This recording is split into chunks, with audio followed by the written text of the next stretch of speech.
For most of us, we get our leads and new clients through referrals. Podcast guesting is referrals on steroids. You get so much time with that host, right? That's the time that you can really, A, make yourself stand out as a guest, and B, just deepen the relationship a bit more and ask them questions about, like, what are you working on in your business right now? What is an area where you need support? Are there any connections that you're looking for? Are you looking for any other podcast guests? So by positioning yourself as somebody that could be a great resource and kind of a power partner in their network, you're elevating yourself above everybody else.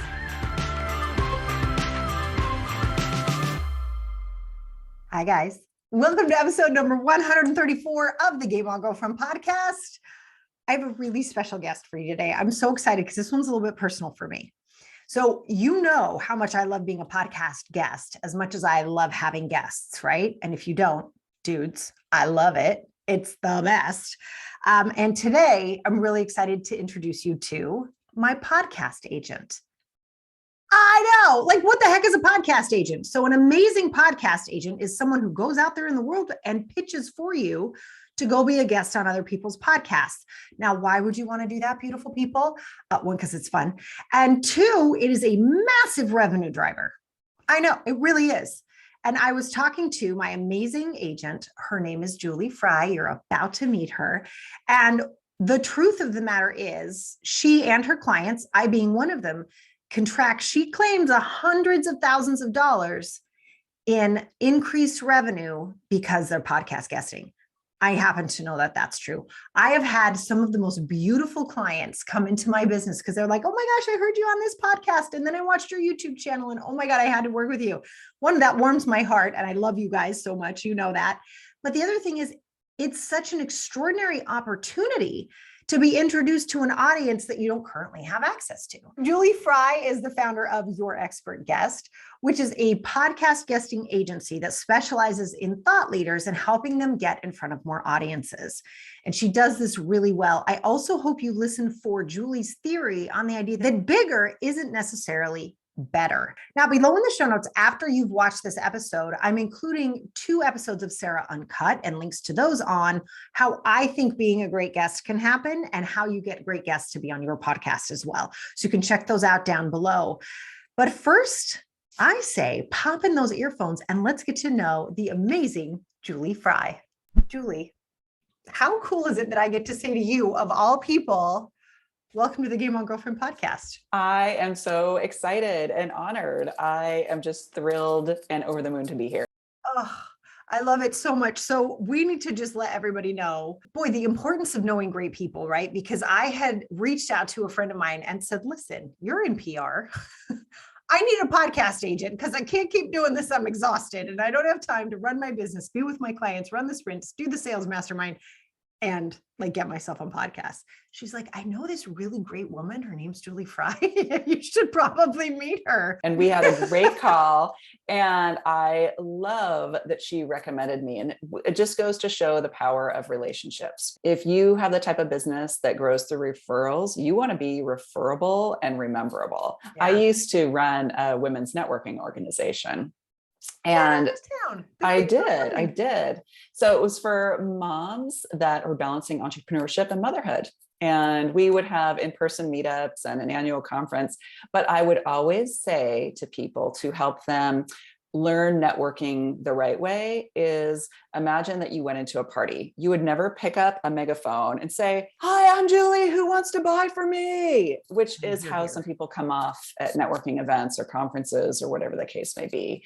And a lot of it is because they're new and they just don't know any better. They think that's how you're supposed to do it. I'm just going to be super transparent. I've had so many people say, Sarah, what is one of the reasons your business has exploded this year? Like, what's happening? And I always tell people, I mean, and I believe this, that like our businesses are like a big soup, you know, and when it starts to bubble and taste good and everything starts to move, there's probably a lot of moving parts, right? So yeah, you know, all those things. But I think, you know, we can attribute a lot to the fact that I've been a guest on a serious amount of podcasts, and it doesn't matter if it's 1 or 2 people who hear it. It's 1 or 2 of the right people who hear. I think you kind of share that philosophy, right? That bigger isn't necessarily better.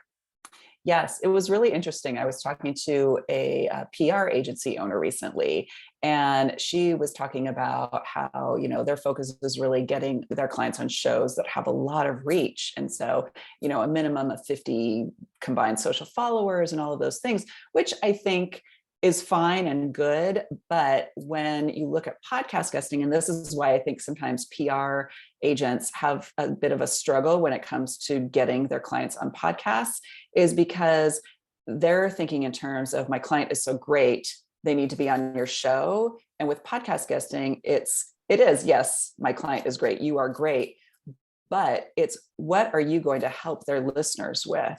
You want people coming on your show that are going to be relevant to your listeners. And so if you have all these superstars on your show, but they have nothing to do with what your audience is interested in, then they might go away, and you don't want that. It is about who is listening, who's their audience, and are they your audience? Are they the people that you want to be talking to? So those are the metrics that really matter. Each single person you meet is a window into a whole world you don't have access to. And so the idea that one podcast host might not have that many downloads, but if they have your people, it could totally change your business, because we don't really need that many people to work with us every year, right? I mean, really.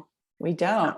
We have metrics of what we look at for our clients in terms of, we want a show that has at least 20 episodes. So it's kind of past the pod fade point, and we'll continue producing. And we do look at estimated listener downloads. But beyond that, it really kind of comes down to is who's the audience, and making sure that there's a match and a connection there. I really wanted to talk about what it did for me to have an agent, right? Because great. I'm all about having relationships and doing that kind of stuff. But I mean, doing all the things when we run businesses, even though we have an extraordinary team, and when my daughter got diagnosed with type 1 diabetes, they took over while I tried to manage my life. And it's amazing to have that. But to add to my list of things, because I had it I'd love to know your opinion on this, because I had it no one can pitch me like I can pitch me. But I know me the best, right? I'll be totally straight with you. It was hard to turn that over. I really had to trust you and be okay, take my voice out there and introduce me to strangers. That takes something. I mean, is that something you run into with a lot of your clients? And how do you like to deal with that? Because you are kind of handling their, here's your message. Right? I have run into this with a few clients before that want to pitch themselves, in addition to one client in particular who said, okay, well, I'm going to pitch, maybe myself to one podcast a week, and then you can do the rest.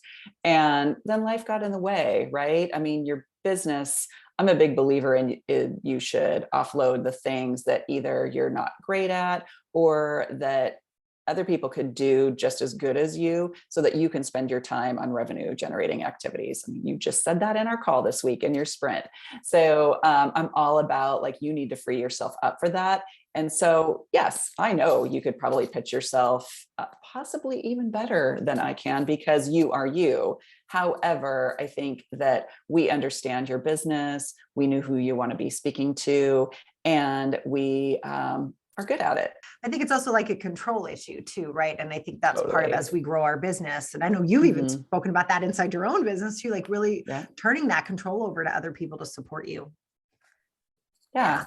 It's hard and it's scary. And, you think about business leaders, does Oprah pitch herself to podcasts? No, I would hope not. Oh my goodness. Right. Hi, it's Oprah. Yes. Crazy. So you took something that I think is really important when it comes to actually being a guest. And that is the emphasis that you really put on the relationship that we have, if you are going to be a guest on someone else's podcast, kind of the relationship that we can create with the host. Can you talk about that a little bit? What do you think is so valuable about that relationship? How do we cultivate it? So a lot of our clients are women who own service-based businesses. And for most of us, we get our leads and new clients through referrals. And to me, podcast guesting is referrals on steroids, because of one, you get so much time with that host, right? So when before you jump on the interview, before they hit record, you have a little bit of time. Usually they'll tell you, okay, this is what I'm thinking for the direction of the interview, or here's my format, da, da, da, da. You have your chat, which, 30, 45, 60 minutes, depending on how long it is. You're getting to learn a little bit more about them. They're getting to learn a little bit more about you. They end the recording, and then you have a little bit more time to chat. That's the time that you can really make yourself stand out as a guest, and B, just deepen the relationship a bit more and ask them questions about, like, what are you working on in your business right now? What is an area where you need support? Are there any connections that you're looking for? Are you looking for any other podcast guests? So by positioning yourself as somebody that could be a great resource and kind of a power partner in their network, you're elevating yourself above everybody else. So if you take a relationship-based approach to the interview and that relationship with the host, like, you've got somebody new in your network that could go on and refer you to new clients, refer you for speaking gigs, introduce you to other potential podcasts. Like, it can just go on and on and on. So really take care of that relationship with the host. I think the other thing, I love that you're calling it a relationship. And even if you don't have time to have relationships with absolutely everybody you meet, it takes 5 minutes really in today's world to look someone up and get a feel for who they are and what they do. It's really not that hard. Like, no one's so important they can't take 5 minutes to, like, be kind to the person who's introducing them to their entire world. Yeah. So tell us a little bit, Julie, how did you decide to start being a podcast agent? Like, what was that journey like for you? I had this business previously, networking organization for women balancing motherhood and entrepreneurship. We did live events in the Seattle area, and then I partnered with other women across the country to host events in their areas. So at the peak, I want to say we had 25 locations. We did an annual conference. We did online masterminds. Like, there were a lot of moving pieces to this business. And honestly, I burnt out. And so I sold this business. I was thinking about what I wanted to do next. And one morning I was listening to a podcast and walking my dog the way I always do. And I was really reminiscing on how much I missed that connection, particularly connecting people. So when I meet you and you tell me about what you do, like, my mental Rolodex just goes, oh, Sarah could meet this person and this person, and this person. And so it's always been one of my core values, is to be helpful and be a connector. So I was missing that. And I was listening to the podcast, and I just thought, oh, my poor small business friends who speak for lead generation, what are they going to do? All the live events are getting canceled. And I literally had the light bulb go ding. Yeah. I should start an agency that connects speakers. And at that time, I was thinking only of speakers, but speakers to podcasts to be a guest. I love that it came to you like that. It was really smart. Wait a second. There's a need here. And I saw so much of that during that pandemic. I love that you were able to connect the dots there and help so many of us. So back to this amazing podcast. It's almost like I want to call it podcast leading that you do. I think I'm going to call it leading, where you really make great connections. We talk about the relationships. We look at, like, where the best fits are. I know for you, so I've been like, listen, I'm going to launch this program, and these are the people I think would be really great. And you go to work at making sure that audience hears, like you were saying, it's more important who the audience is, and let's go in and get introduced to a whole bunch of new people. But I think you also have, like, the number one tip for the call to action when you're a guest. So for those of you listening, that if you've been a guest on podcasts, or you're thinking about being a guest on podcasts, the thing that trips most people up is the host will say, where can listeners go to find out more about you? And so then your brain wants to answer the question. And so you say your Instagram or your website or your LinkedIn or any variety of places where people can find you.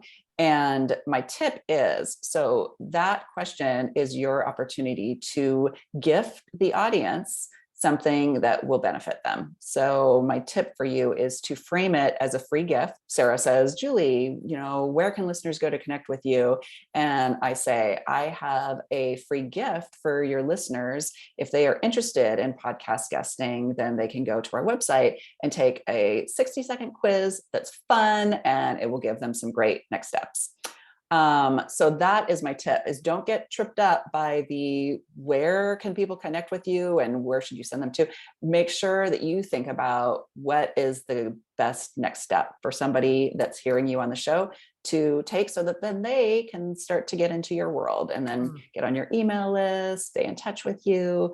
And then obviously, as Sarah teaches, like, you can actually make an offer to your email list at some point after you've warmed them up a bit. So that's my tip. Yeah. Oh, I love it. I love it. So not just my website is, and you can find me here, but actually I have a free gift for your listeners. I really, I think that's definitely the way to go. So I love that. But it's interesting. I love what you said, because when you're a guest, like sometimes your brain turns off. Totally. Must be good guest, right? Like you get stuck in that like moment and it's like, where do you find you? My address is right. And it's like, no. It's really great. So we got to practice that, right? Keep the mantra. The other tricky one is that, some guests have it really dialed in and they actually create a custom, pretty link or a custom call to action for each show. And so, making sure that you have the right one. So making sure you have that on a sticky note at your computer so that you give them the right one is also another tip. I like that a lot.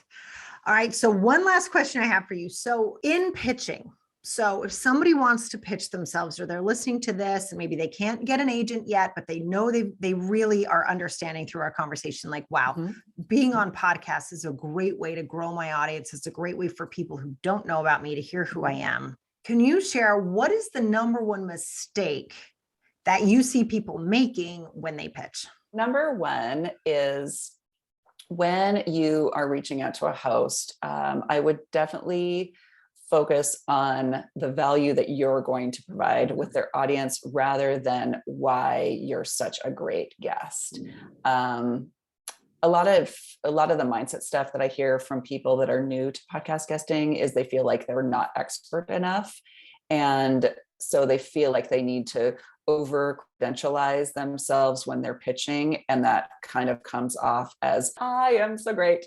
And it's a turnoff for the host when it's all about you and not about them. We all want to feel cared about. And so that's a small way that you can make a quick shift and make it about the host and their audience. Number two is when you're pitching and when you're doing your research for shows, look at your client list, where are your best clients, what industries, and pitch those shows so that you stand out with your expertise in a niche of people that already know, like, and trust you. Love. Yes. I love that. Okay. So Julie, I'm going to ask you a question. Hey, Julie, where can people find out more about you? I have a free gift for your audience. Yay! And I would love to share that they can go to Your Expert Guest. And there's a short quiz, 60 seconds, and they can take that and learn a little bit more about if being a podcast guest would work for them. Love it. I love that. And you guys, can you go do that, please? Just go. Anybody who's ever asked me, like, hey, Sarah, how are you getting on so many podcasts? Julie, Julie's the answer, right? So go check it out. I know for so many people, being a guest on a podcast can feel scary. You can feel uncomfortable. The more that you do it, like anything else, you're going to make mistakes or you won't be perfect. Thank God for editors. But most people are so excited to have a quality conversation. Yeah, Julie, is that right? For sure. 100%. Yeah. Awesome. Julie, thank you so much for coming on the show today. It's been so much fun having you here. It's so fun. Thank you, Sarah. And we just love having you as a client. Thank you so much.